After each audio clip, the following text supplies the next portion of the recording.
I never thought I'd find myself in a battle over an American flag, especially not in my own front yard. But that's exactly what happened when I moved into Oakwood Estates last spring. The neighborhood seemed perfect, well-maintained homes, quiet streets, a community pool. What I didn't account for was Deborah Wilson, the HOA president everyone not so affectionately called Karen. Let me back up. After 15 years of military service, including 3 deployments, I'd finally settled down in what I thought would be a peaceful suburban neighborhood. The first few weeks were uneventful. I kept to myself, focused on setting up my home office for my new consulting business, and tried to adjust to civilian life. Then came Memorial Day weekend, when I decided to hang an American flag on the front of my house. The flag meant everything to me. Not only did it represent the country I'd served, but it was the same flag that had been draped over my father's casket when he passed away 5 years ago. Dad had served in Vietnam, and when I followed in his footsteps, he couldn't have been prouder. Displaying that flag wasn't just patriotic for me. It was deeply personal. I carefully mounted the flag holder to the column on my front porch, making sure it was secure and properly displayed according to flag protocol.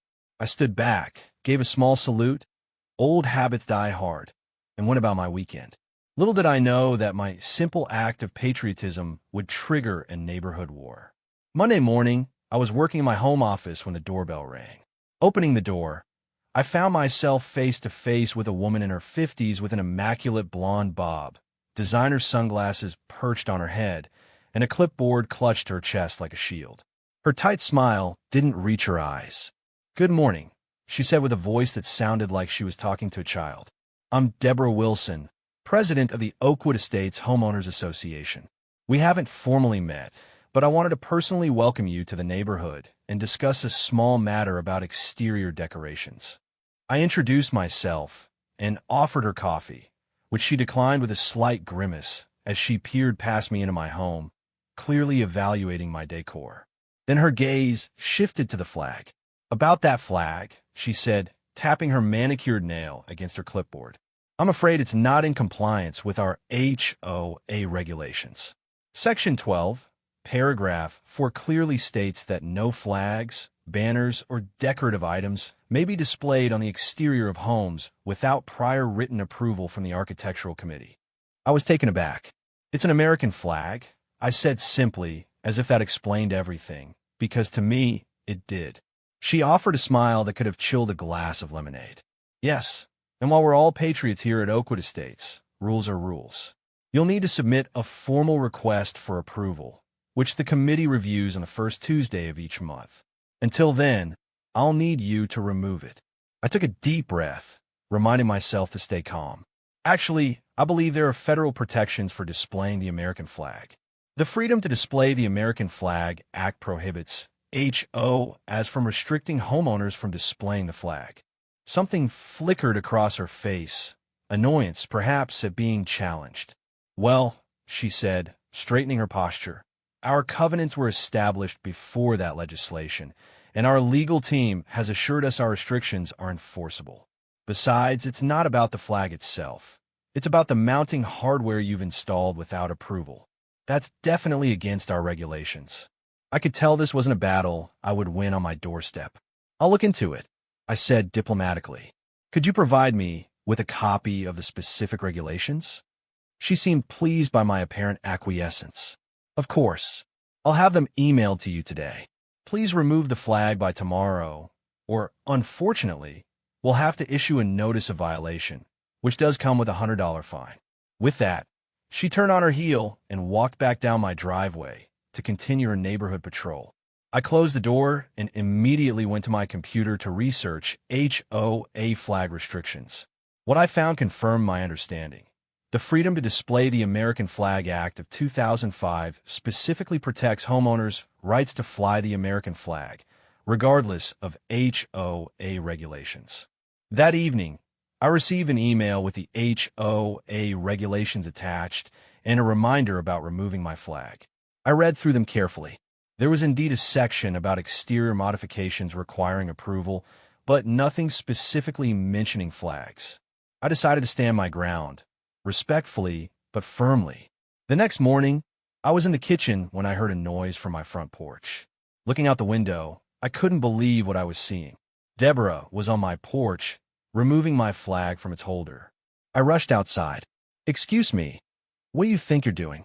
I asked, struggling to keep my voice level. Deborah turned, flag in hand, looking not the least bit embarrassed at being caught in the act. "I mentioned yesterday that unapproved items would need to be removed. Since you hadn't complied, the board authorized me to remove the violation." I was stunned. "You can't just take my property. That flag is not only valuable to me personally, it's protected by federal law. Please return it immediately." She clutched the flag tighter. "This is HOA property now, held until proper approval processes are followed. You can collect it at the next board meeting when you present your case for approval." She spoke with the confidence of someone who had never been seriously challenged. That's when I felt something shift inside me.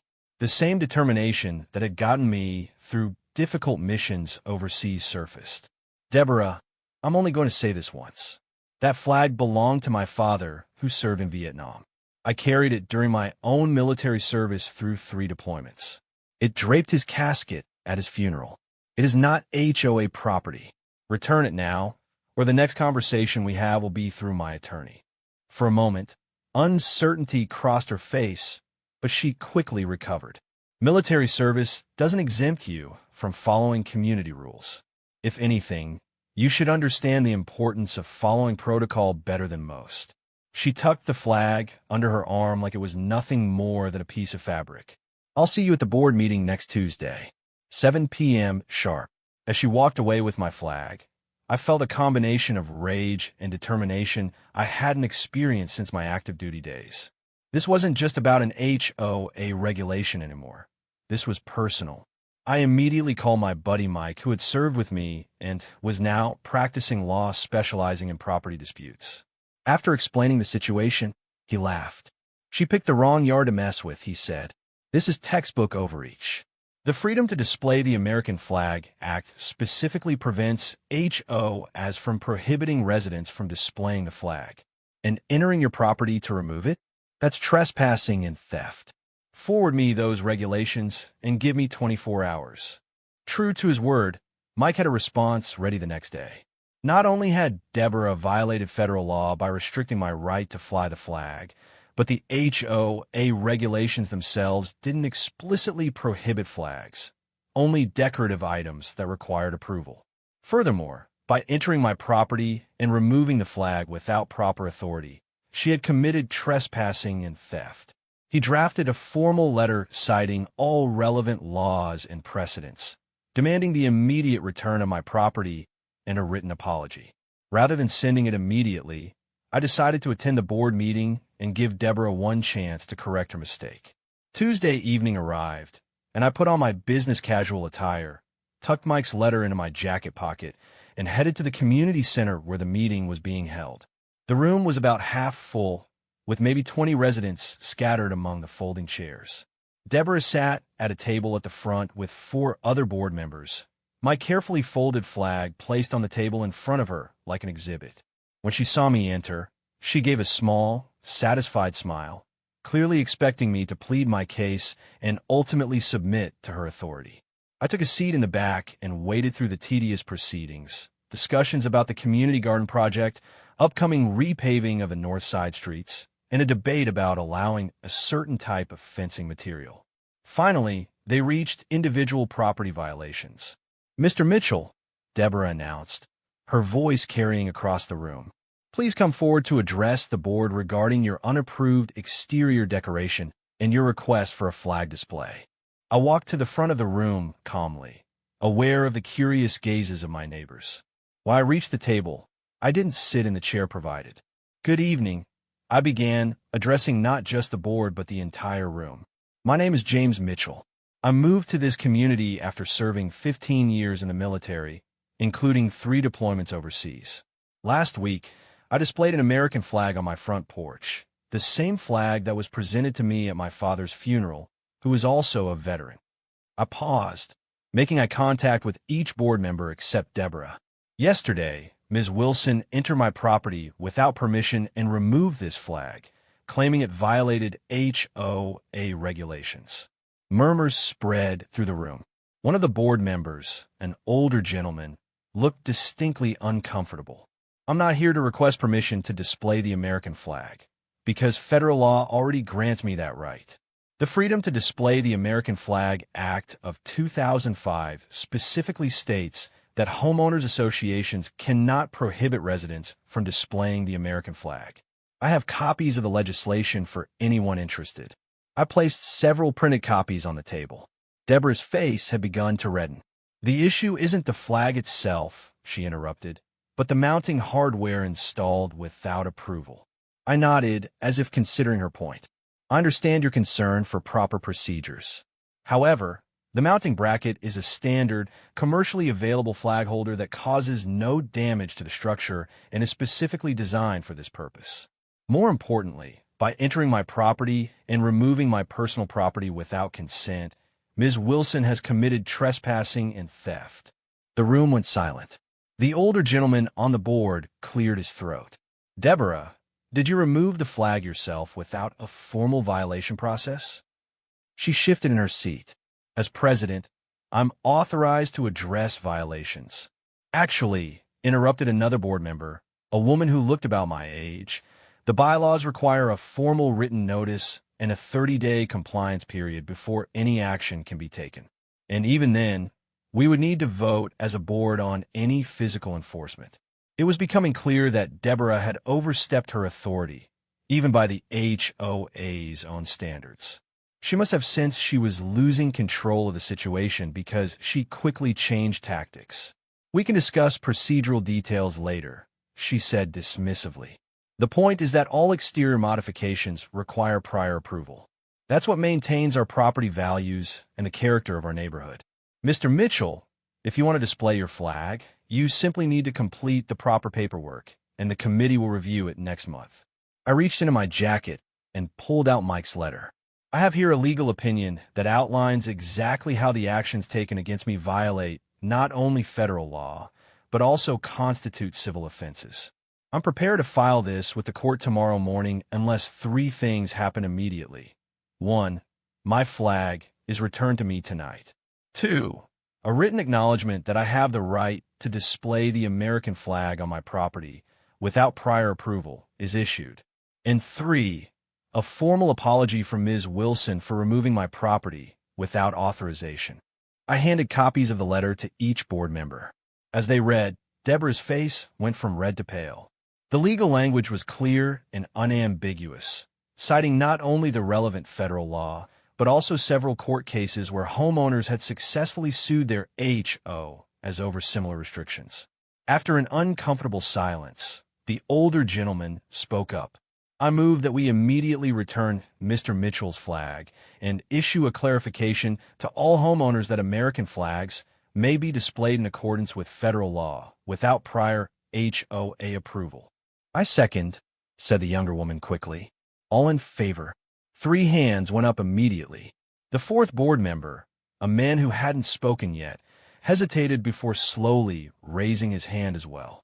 Only Deborah kept her hand down. Motion carries, said the older gentleman. He turned to me.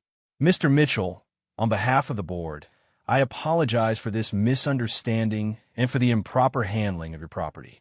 Your flag will be returned immediately, and we'll issue the clarification about flag displays to all residents this week.